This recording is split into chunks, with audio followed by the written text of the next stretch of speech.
What's going on, everyone? So, the Los Angeles Lakers have officially waived Shake Milton, which, I get a little antsy. It's like, do you really have to wait till the last minute? I would assume, I don't know this, but I would assume, Lakers were trying to do their due diligence, right? You're not in a rush. You have until the final minute to waive him if you need to, as long as he's informed and the paperwork and everything, like, you're fine. Right? But up until that point, you're trying to see, like, can you pull off any trades, add him as a salary fill? Like, if you can achieve the same thing as waiving him by including him into a trade and actually getting something of value, why wouldn't you do that? It's the better route. Like, if you can still come to the same kind of conclusion. Also, if you can do right by Shake Milton, right, it looks good, right? Because the Lakers trade Shake Milton, now he gets his money, right? That's the thing. Like, people are like, just get off of Shake Milton and all that stuff, right? And I understand that business is business. And, obviously him getting waived doesn't get that money. But, if you're the Lakers, you, like any team, any organization, right? Why do you think they usually wait till the last minute to waive somebody? I mean, the Suns just did it with Bradley Beal. He got his little, that clause money, right? That little bonus or whatever. And then they waived it, right? Because you want to look good. You want to try, hey, man, we tried to do right by you, Shake. We tried to find a trade. We were unable to find something. The last thing we wanted to do was to have to waive you. But unfortunately, that's what we got to do. Hopefully you find a team and an organization, whatever. You give the whole speech, give the whole spiel, right? Because you just waive him and cut him. Again, like, I don't think it's not something that's going to go majorly noticed by the media or anything like that, but players know that stuff, right? Get a guy later on down the road that's on a non-guaranteed, that's on the Lakers or considering going to Lakers or may look to be traded, or somebody that's willing to sign a contract. It's like, if you can get rid of me, you're going to get rid of me. But, when you do right, again, you don't know when that next moment comes that you can point to and go, hey, we did right by Shake. We tried to do right by Shake. We'll do right by you too. And again, you get all kinds of players that have non-guaranteed deals and role guys and stuff that, you don't want to just cast them to the side. It's not, it doesn't look good. It's not good business, right? If you can do that. So I'm not worried about them trying to do right by them. I would have liked to see some type of trade or move, but this was something that was expected. Right? They waive Shake Milton. You get off of Shake Milton in his contract. Right? You clear not enough money to free up the full biannual exception. That's something you got to keep in mind. They don't clear up the full biannual, but you clear off money to go sign somebody else. At least at the time of recording this video, it's very possible that something happens moments later, and there will be a video for that coming up. But I think the Lakers will kind of evaluate and wait. But we all expect Shake to get waived.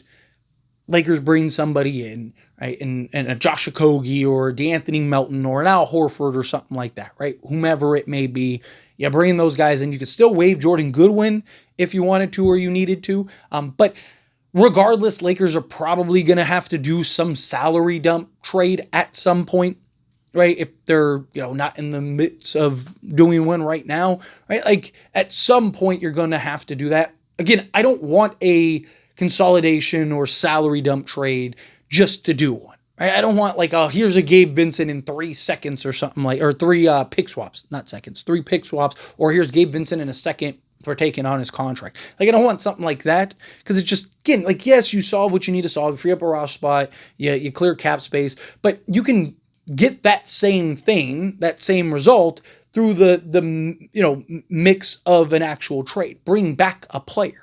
Right? Use, Matisse Thybulle, for example, right? You can make a deal where, say they want, Dalton Connect in the trade. And it's like, do we really want to give up Connect? But it's like, okay, fine. We'll do Connect, but we want you to take, Gabe Vincent and, maybe they want Kleba, but it's like Gabe Vincent has $5 million or 500,000 more, right? It's like, hey, we'll give you that, but we want this, that, and the other, right? And you kind of expand the trade to where you maybe get a piece or two, right? Maybe you get a couple players, or, maybe you're trading for a bigger guy, right? A Miles Bridges, and it's like, okay, here's, Rui and Gabe Vincent, and then Dalton Connect, and then you're throwing in another guy, right? And you clear kind of that salary that you needed to clear off. You clear 4 or 5 million. So now you can bring in maybe now an Al Horford. You clear off a couple salary or a couple roster spots, right? So now you can bring in 2 or 3 buyout candidates, bring in, and clear the salary to do your biannual. So now you have guys like Anthony Melton and Al Horford who are now a little more incentivized of like, hey, let's go to the Lakers now because I can get more money rather than the vet minimum. Just, again, gives you more potential and opportunities if you're a team like the Lakers and these players that are looking and going like, hey, I might be able, it makes sense for me to go to the Lakers, right? So we'll see. I want to see Shake have success. I mean, he was kind of, the afterthought. He was kind of the add-in for the Lakers. But, I mean, he's a guy that can get a bucket, right? I wouldn't hate keeping him on the roster if we could. Like, if the roster was already complete and done and good to go and Lakers wanted to keep Shake, keep him. Like, again, he's a guy that could come off the bench. I could see him having that Lonnie Walker moment. Right? Like, I talked about it when we traded for him. He's a guy that could have that, in a pinch, like, hey, we just need somebody. We can't buy a bucket. Let's just go out there and see what you can do. And he's a guy that could go get you 18 randomly. And you're just like, oh, wow, okay, that worked out great. Right? And you win a game just because no one is planning for it. No one expected it. And he just had himself a game.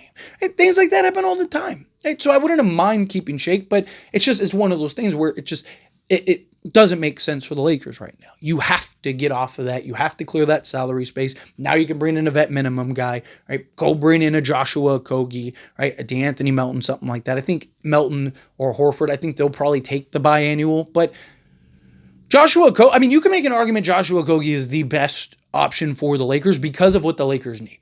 DeAnthony Melton is the best two-way guy that the Lakers should get as far as like perimeter guys go. Al Horford obviously slot in as that kind of more stable backup, as well as the guy that can slot in at the 4 or the 5. I really like the value of him too, because you can slot him next to Ayton, you could slot him next to Jackson Hayes, right? So you can kind of have like that two big unit out there because of Horford's ability to stretch the floor, defend out in space, and out on the perimeter and stuff. So kind of just opens up a little more flexibility for the Lakers, but.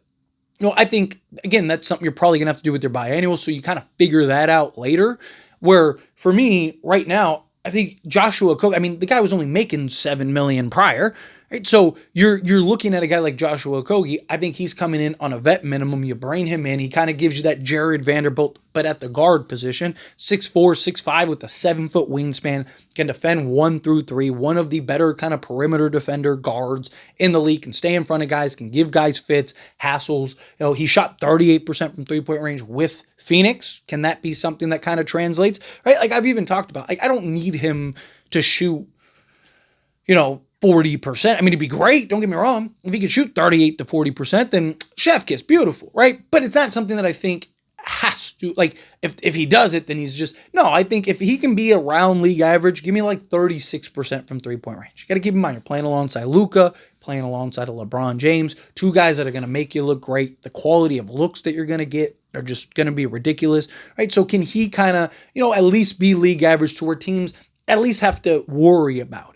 Right. And a guy that maybe on, a random night can knock down 3 or 4 threes. And, now that kind of changes the defensive schemes for guys. Maybe you win, you sneak a game in the playoffs because, Josh Okogie just hit a couple threes. Right? Like those are the kind of things that could be game changing, but it's really his defense. Lakers have enough offense. Like last thing I'm worried about is the Lakers offense. Lakers are probably going to have the best offense in all of basketball. If not, they're going to be top 3, I think, at worst. Right? They're probably win a bunch of games. They're going to be really good. I mean, Luka and DeAndre Ayton, I think, is going to be the best play in all of basketball. That pick and roll, that two-man duo. Last year, it was Cade Cunningham, Jalen Duren. Luka's better than Cade.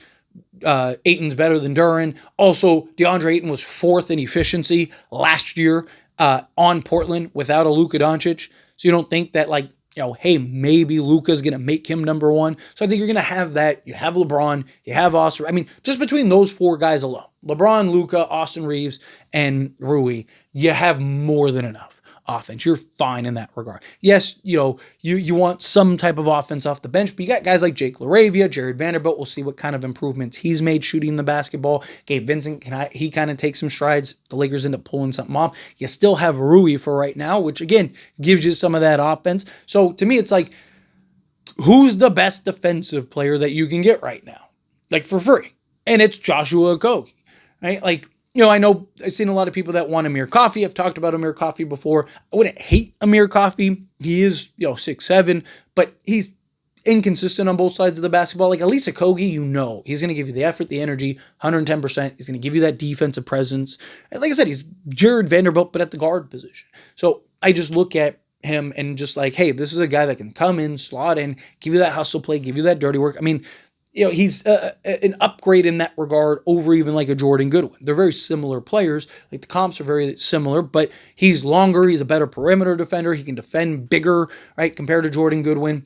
Rebounds, hit the open three, all of that, right? You can't have too many Jordan Goodwin. I mean, that's why Jordan Goodwin was so impactful. Lakers need those guys that can do the dirty work, do the hustle plays, dive for loose balls, do this, that, and the other. I think, if you swap Milton for a Josh Okogie, I think that's beautiful. I think now the Lakers have a Jared Vanderbilt, Joshua Okogie at least as kind of those defensive pieces that you can sprinkle in. I mean, you could even run lineups with like Luka, LeBron, DeAndre Ayton, Jared Vanderbilt, and Joshua Okogie, and kind of have those two guys just out there, just defending the perimeter. I think you'd have a much improved defense, especially if Ayton actually buys in on the defensive side. That's the other thing too, right? If Ayton really buys in defensively, then I think you're in good shape. But anyway, as always, this is a discussion. Pass a question on you. Let me know your thoughts and opinions down in the comments. That being said, if you haven't liked this video, hit that like button. Helps me a lot. Helps me enjoy these types of videos. I truly appreciate it. Not subscribe channel, hit that subscribe button. Turn on the bell notifications. Appreciate y'all. See you in the next one. Thank you.